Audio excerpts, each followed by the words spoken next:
right. So today's episode, I'll probably be doing it with my eyes closed the majority of the time. Right now, I have them open. I'm trying to uh, see if it'll work. But when my daughter was 1 year old, she had been playing with me on the bed. She was sitting on my chest, and she poked me right in the eye. And I don't know if she ended up cutting my eye or my cornea or what have you, but it basically hurt for like 2 weeks. And since then, it's I think it's healed. But every now and then throughout the year, I get it gets irritated, and there's nothing in my eye that you can see when you look at it. So there might be something underneath the eye that I don't know about. But yeah, it gets red, it gets watery, and it's hard to keep open. It gets light sensitive, and like the past couple days, I've literally just been sleeping, just sitting in a dark room trying to get it to go away, heal. It mysteriously goes away. The next, like one night, I'll go to sleep. The next morning, it's mysteriously gone. So I don't know what the hell's wrong with my eye. I know I need to go get it checked out, but I'm not a guy who likes to go to the doctor. Last time I went to the doctor was right before the pandemic. I had gotten shingles, which scared the shit out of me. I didn't know what shingles were, so that sucked. But yeah, I don't go to the doctor that often. Anyway, that's beside the point of what today's episode is about. Today's episode is supposed to be about one of my pet peeves. And I wanted to talk about this episode just because it's something that we all deal with on a daily basis. Some of you may do it, not even realize that you're doing it. And then others who are listening right now will know exactly what I'm talking about. And they're like, yeah, fuck those people.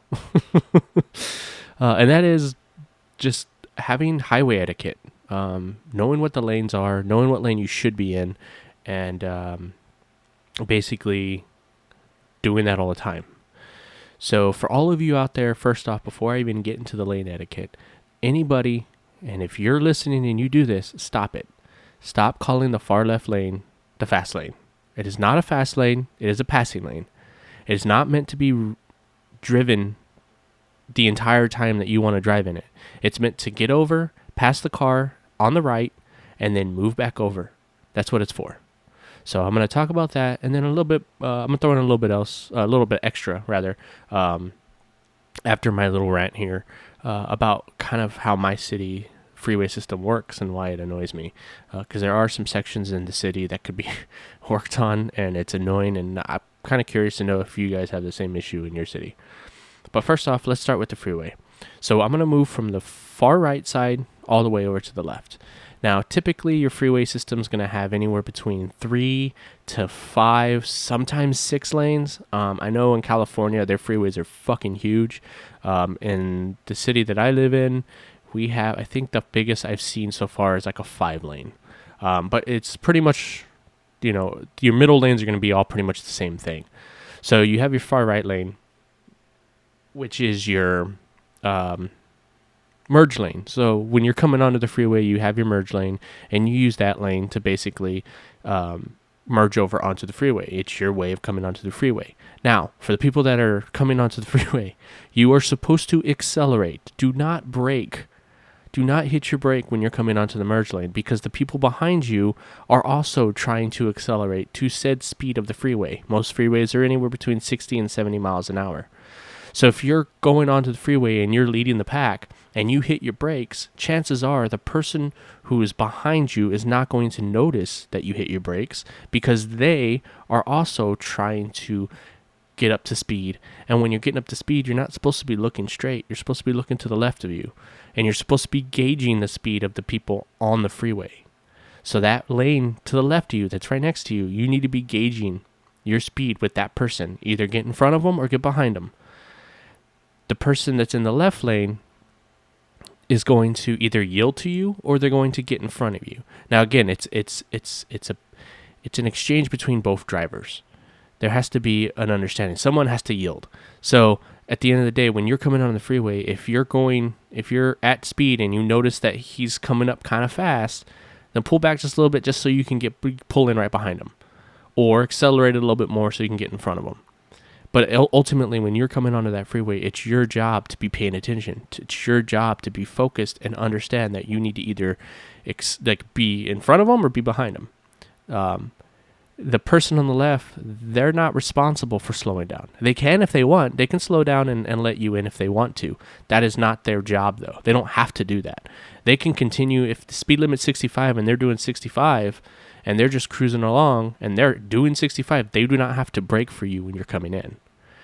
So again, when you're in that merge lane, you need to be paying attention. This is another reason why I get very upset when people text and drive, because a lot of people take for granted how dangerous it is, and the fact that everybody, when you get behind a wheel, you're driving a 3,000 pound death machine. So you need to be focused. Put your phone down. Pay attention. It annoys me when I'm on the freeway and I see people merging on and they're driving 40 miles an hour and 65 a mile an hour. Traffic is zooming by them, and then you pass by them and they're just on their phone. They're just texting. They're not even paying attention. You need to be actively paying attention when you're trying to get on the freeway, because people are moving at crazy speeds, and if you're coming on and you're trying to get on at 40 miles an hour, it's not going to happen. You're going to cause an accident. You're going to cause people to get very pissed off at you. You're going to probably cut someone off and they're going to get really upset. And not only that, you have to pay attention to the people that are behind you as well. Those people, like I said, are also trying to get on the freeway, so they're bringing up their speed. They're also judging the traffic to the left of them. They're paying attention to that. They don't have time to pay attention to you in front. So if you hit your brakes, you are going to get rear-ended majority of the time. Now, you're on the freeway. What do you do now? So now we're on the... Now we're going to say you've already merged. Now we're on the actual freeway itself. And let's just say let's just do 4 lanes. 5 and 6 lanes is going to be the same, but majority of the time, most places are going to have like 4 lanes. So we did the first one, which is you're going to be your merge lane. And then now you're going to be on lane 2. And now you're on the freeway. Now when you're on that lane, you have to keep in mind, first off, when you're merging, don't be that guy or gal that likes to go from the merge lane and swing all the way over to the left. That's 1, dangerous, and 2, you're an asshole for doing that shit.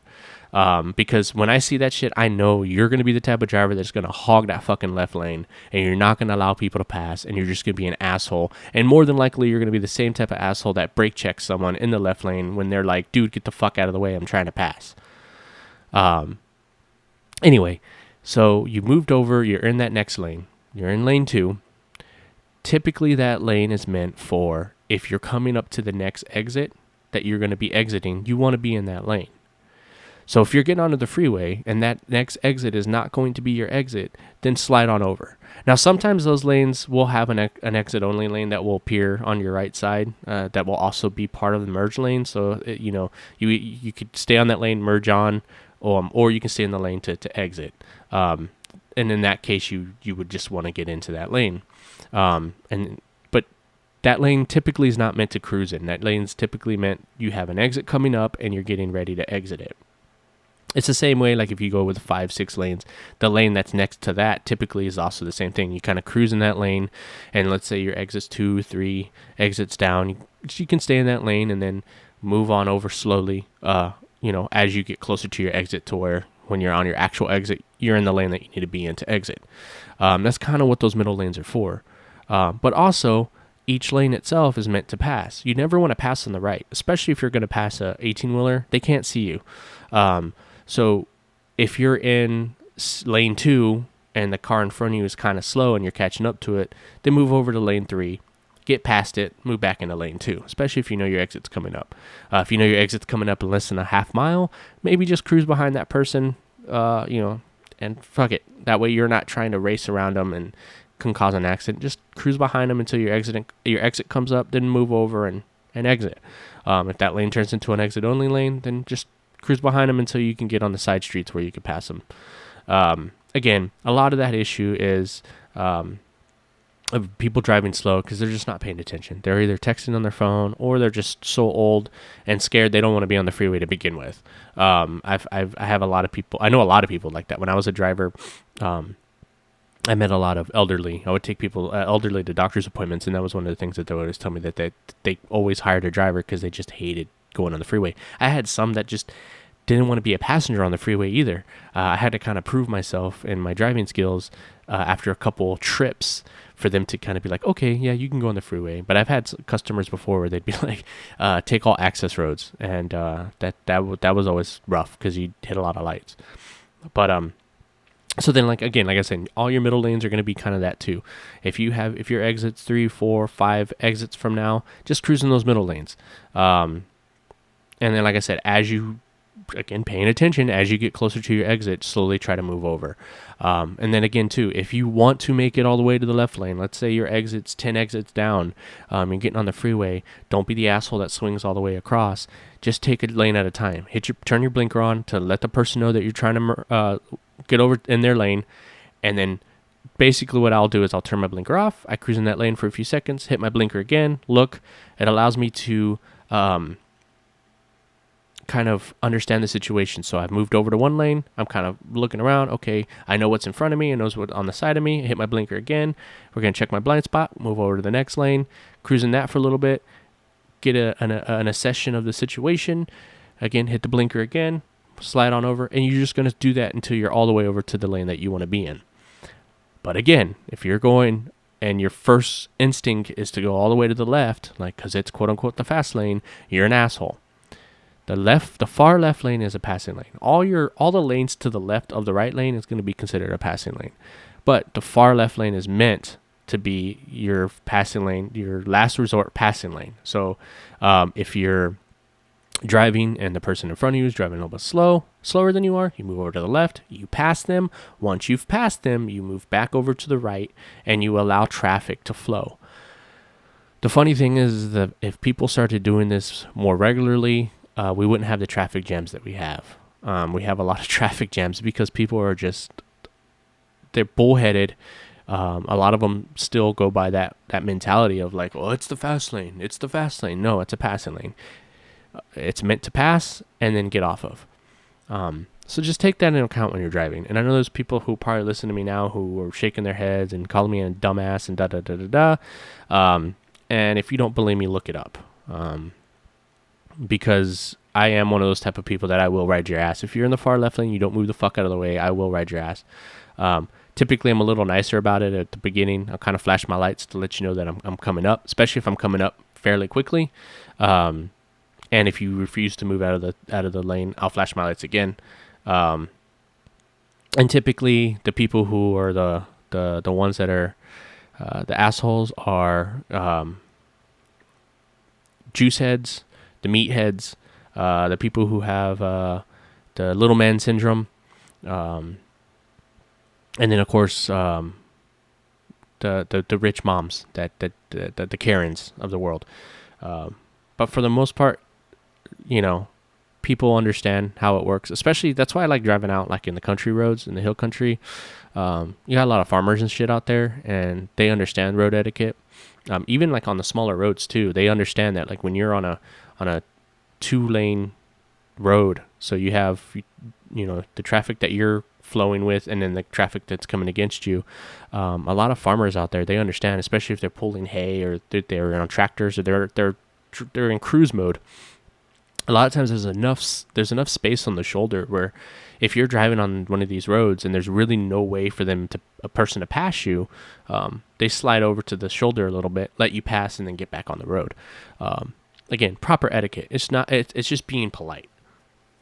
Living in Texas, when I was younger, it was a little more common practice.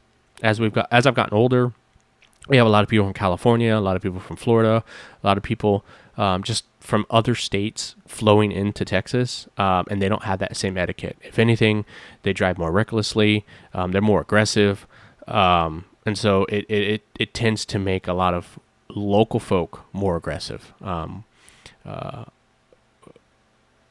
We drive the speed limit here. We don't typically like to drive faster than that. And you may hear different ththings from different people depending on who you talk to. But when I was growing up, the majority of the times, and then even when I drive too, as long as you're driving the speed limit, I don't have an issue. Where I start raging is when the speed limit says 45 and you're doing 30 or 35 or even 40. It's like, bro, let's step it up. I don't care if you're going 5 miles over, but don't go 5 miles under. Like, that shit is annoying. If it says it's 45, do 45. If you're doing 50, fine, whatever. And again, typically, I'm in the right lane anyway. So if you're doing 50, get in the left lane, go around me, and go about your business. But yeah, I mean, like I said, country roads, you'll see it more in the small towns of like the proper etiquette, people driving properly. And by the way, if you are on an open road, the best time to pass is when the lane is like parted. If it's a solid yellow line, you're not supposed to pass during that time. And I've seen that so many times. Again, if I'm on an open road and I'm driving, and a lot of times when I'm traveling like that, I'm cruising or I'm hauling something. In my old jobs, I have a pickup truck, so I would be hauling something. If I saw somebody kind of coming up on me pretty quick, if I don't have room on the shoulder to move over, I'm not going to move over, but I'm also not going to increase my speed to appease you either. I'll drive until either there's an open spot and you see that lane open up so you can actually go against traffic when it's safe to go around me, or if there's room on the shoulder, I'll slide over a little bit so you can pass. Too many times I've seen it where there's a solid line and they try to pass. The whole reason why that solid line's there is to indicate, to tell you like, hey, now's not a good time to try to pass. Why? I don't know. We're going over a hill and you can't see the traffic coming over that hill coming towards us. Or there's a winding road. You can't see around those curves. Those lines are there for a reason, and people don't understand traffic etiquette and don't understand that stuff. It's way too easy to get your license in the States. That a lot of people don't understand that. They don't know that. Half of them don't even know what fucking signs mean. So yeah, that's just a huge pet peeve of mine. Stop calling the far left lane the fast lane. It's a passing lane.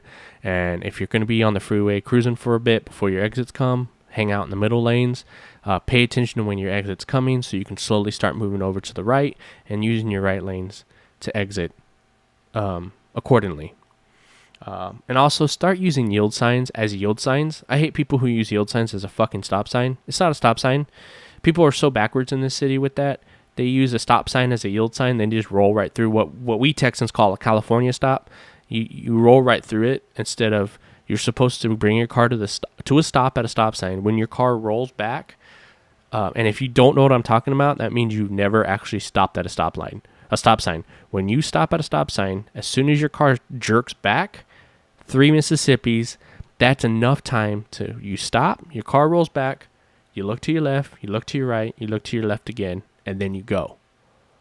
That's how you're supposed to properly stop at a stop sign. Too many times you see people roll right through it. They're looking as they're coming up to the stop sign and then just roll right through. And they treat it more like a yield sign than a stop sign. And then the yield signs, they treat as stop signs. And when you're yielding, you come to a complete fucking stop because you don't know how to merge with traffic. And it's fucking mind-blowing. It blows my mind that people get those two confused too. So again, go to your local DMV, get a goddamn book and read it.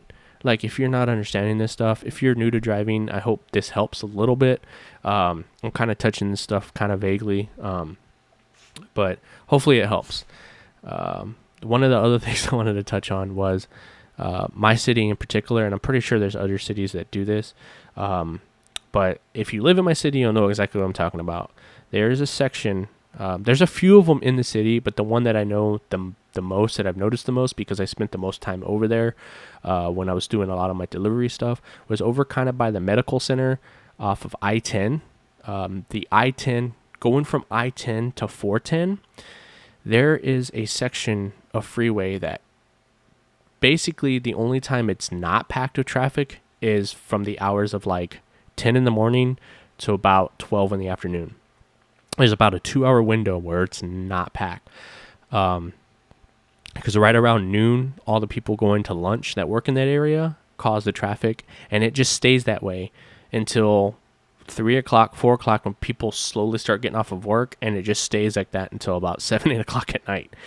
And again, if you live in my city, you'll understand what I'm talking about, but it's basically going from I-10, going to the on-ramp onto 410. And like I said, there's multiple areas that are like this. 1604 and 281 are kind of like that, which they're doing construction over there to kind of help some of that. Our city's fucked up. Like 281 going north from the city, it was a madhouse. It was basically a freeway that had traffic lights, which made no freaking sense.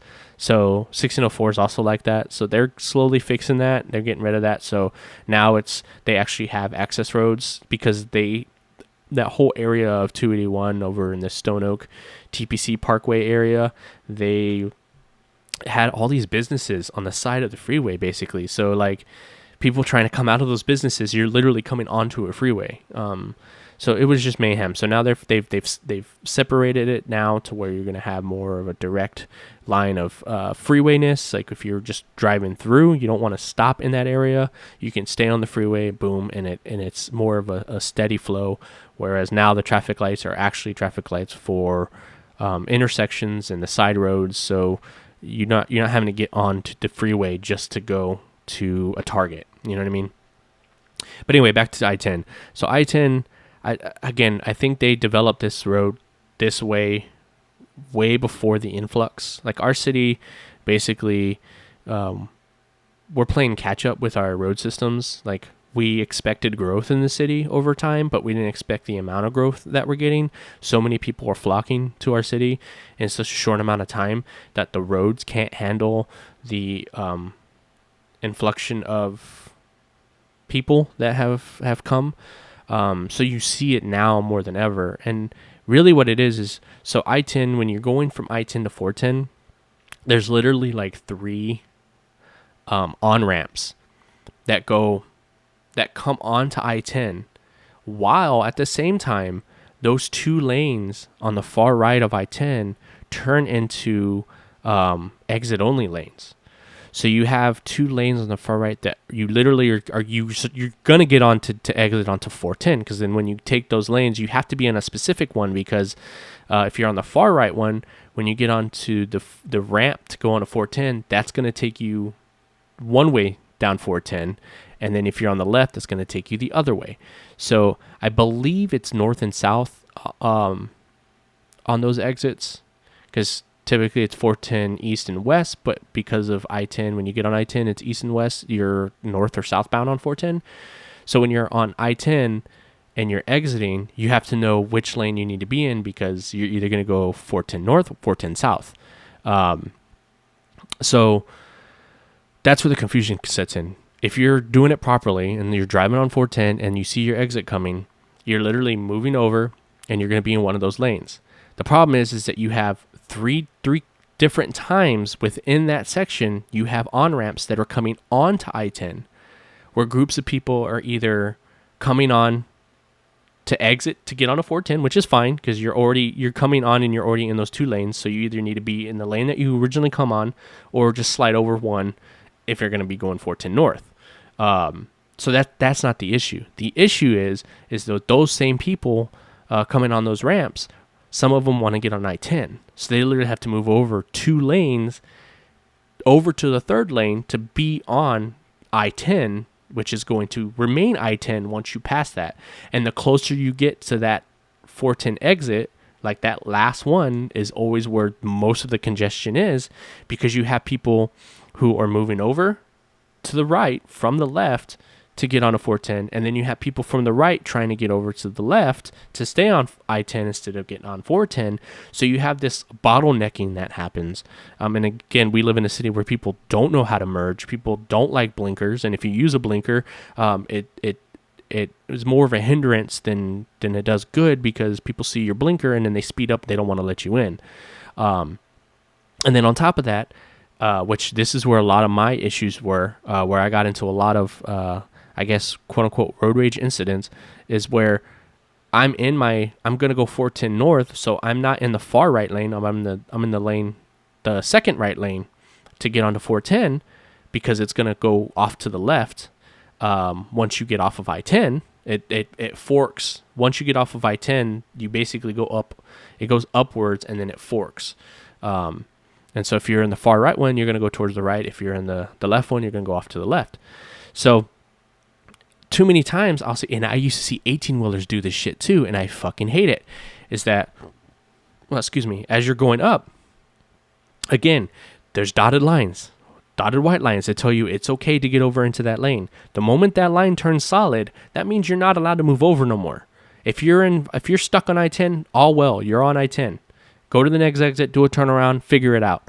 But once that line's solid and it starts to kind of splinter out and create space, then you're no longer allowed to move over. And too many times what people will do is they will stay in that third lane. And this is what causes wrecks too, is they stay in that third lane and they haul ass down it. So they drive down it while everybody else is driving about 5-10 miles an hour on these two right lanes. You have people coming on and they're trying to move over to I-10 where they don't have the space to speed up to get into that third lane to merge properly. So they literally have to wait for an opening and then just kind of like jerk over real fast and then punch it. And because of that, you have people in that left lane who haul ass. They don't stop. They're just driving normal. But then instead of staying on I-10, they wait to the last minute and they look for somebody who's slacking on those two right lanes, and then they zip over real fast. And so they basically cut everybody off, which causes more traffic, because now people see that and they're slamming on their brakes, and it's an effect that goes, it's a domino effect that goes all the way down. It just slows everybody down. So I think in order to fix that issue is they need to close those on-ramps. There's, like I said, there's like 2 or 3 of them. I haven't been over in that area in a while, but I know there's more than one. They need to close those and build ramps that go over onto I-10. And then maybe have one more ramp that's closer to 410 that if you get on that way, there's no way for you to get on I-10. So that way there's just like merging onto the 410 that way. I don't know. So they got to fix it somehow, because like I said, they have those on-ramps are playing 2 roles, and it makes it really difficult for traffic to kind of, people can't drive to begin with. So trying to deal with that is a headache. And like I said, there's other places in the city that have similar areas that are like that, but I know that I-10 and 410, that interchange is probably the worst in the city that I know of. That I've been, it's kind of common to run into that. But yeah, if people knew how to merge properly and people weren't such in a hurry and trying to cheat the system and cut, I think it would go a lot smoother. And the thing that makes me laugh about that type of shit is it shows how brave people are when they're behind the wheel.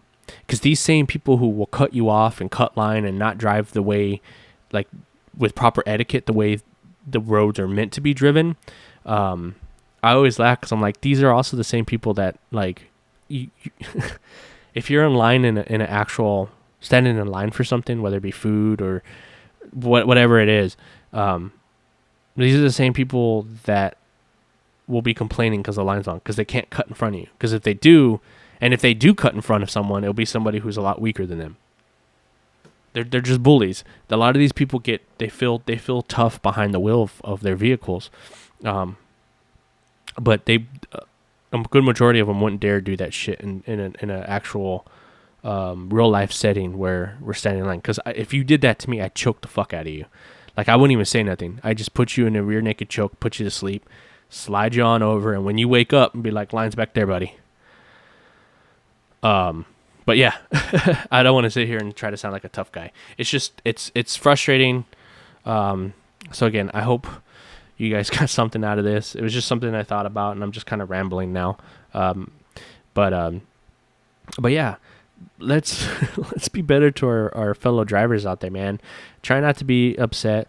Put on some calming music if that helps you.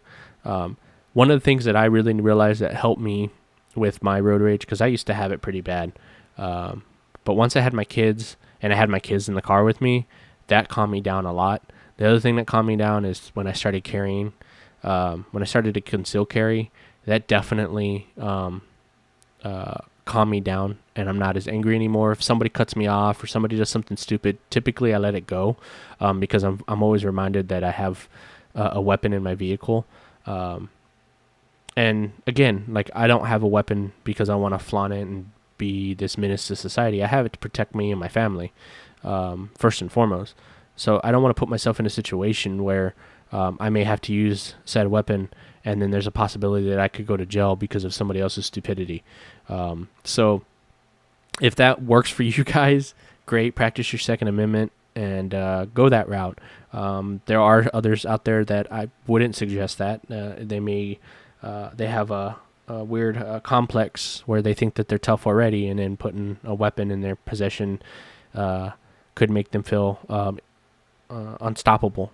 But at the end of the day, those people need to understand that there are law-abiding citizens out here that go to the range quite frequently, and so if you if you're not well practiced in your weapon and you draw your weapon on someone who is, and they're not the aggressor, you are.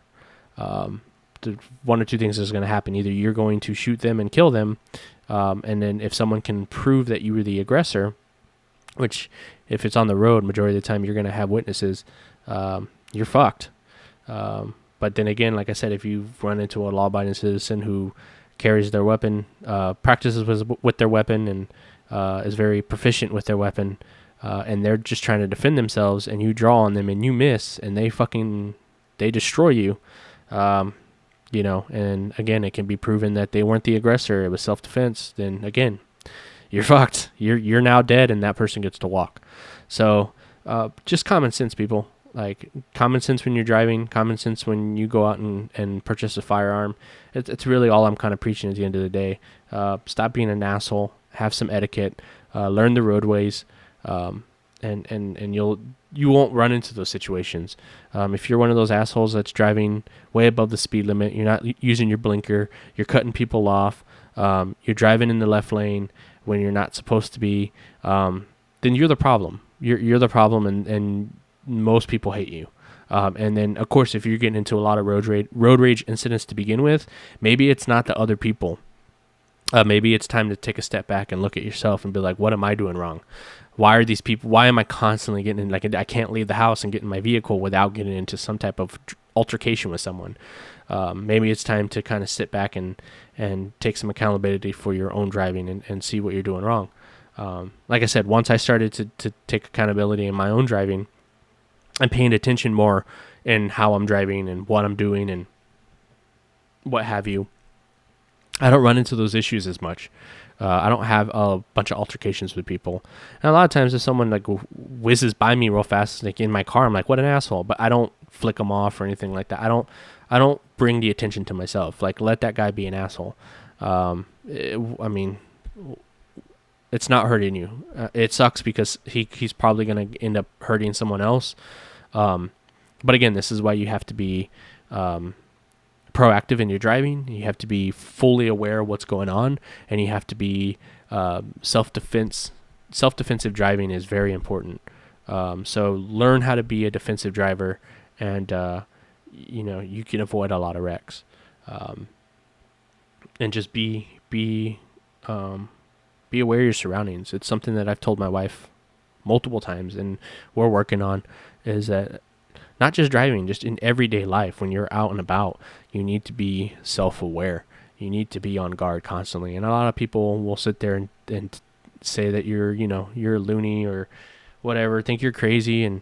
But no, when you're on guard, you notice things that others don't. Next time you go to a store or anywhere, just look around and look at how many people are glued to their phones or just like in la la land, like they're not focused on the surroundings that they're around, like, and just count how many people are like that, and understand that if some shit went down, those are the first people that are going to go down, because they're not prepared. Most people who can conceal carry, you can tell even before you even see the weapon on them, even if they're not printing. A lot of times I can look around and I can tell who's concealed carrying just based on their movements and the way that they're acting. They're aware. They're in the moment. They're looking around. They're making. And again, it's not like you're checking everyone out and you're like ready to fight. No, it's just you're on guard. You're paying attention to what others are doing. And if someone's acting kind of weird, typically if you're paying attention, you're going to be one of the first people to notice that. And then your threat level is going to be a little heightened, and you're going to focus on that individual a little bit more. And if something goes down, you're ready to go. So yeah, this episode, I'm kind of going off in a tangent here. So I'm going to stop it here. We're already at a good almost 35 minutes. So I want to thank you for listening. Our numbers keep going up, and I'm really happy to see our download numbers continuously go up. I have a lot of other stuff planned.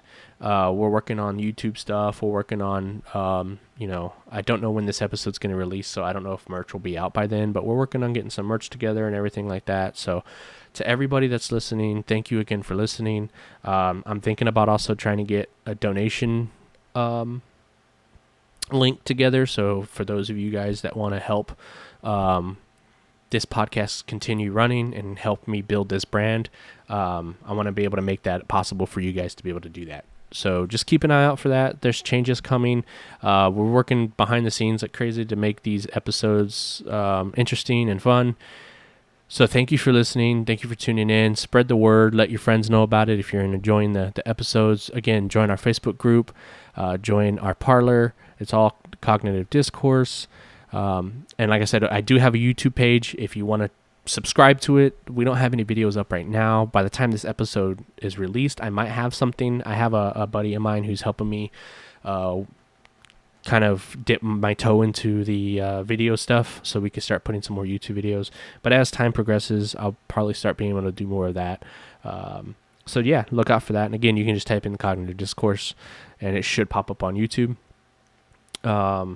Also, you can send us an email if you have any questions, comments, concerns, want to send me some stories. I've been thinking about writing my own little story myself to kind of give you guys an idea of what I want to do with the stories. I was thinking about it last night. I couldn't sleep, so I was kind of thinking of an idea of how I could write a short story and then voice those characters in a way to where, it kind of shows everybody what I'm looking to do with that.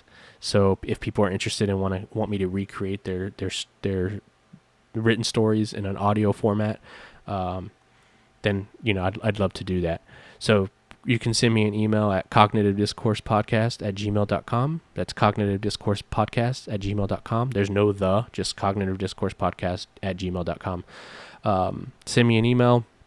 Send me original music if you're an artist out there and you make original music. I'm all about wanting to listen to that. And again, if you want me to just play it on an episode, I can play it on the tail end of an episode. If you want me to kind of review it, I can do that too. Just know my music theory knowledge is not that great, but I can just give you my opinion on said song.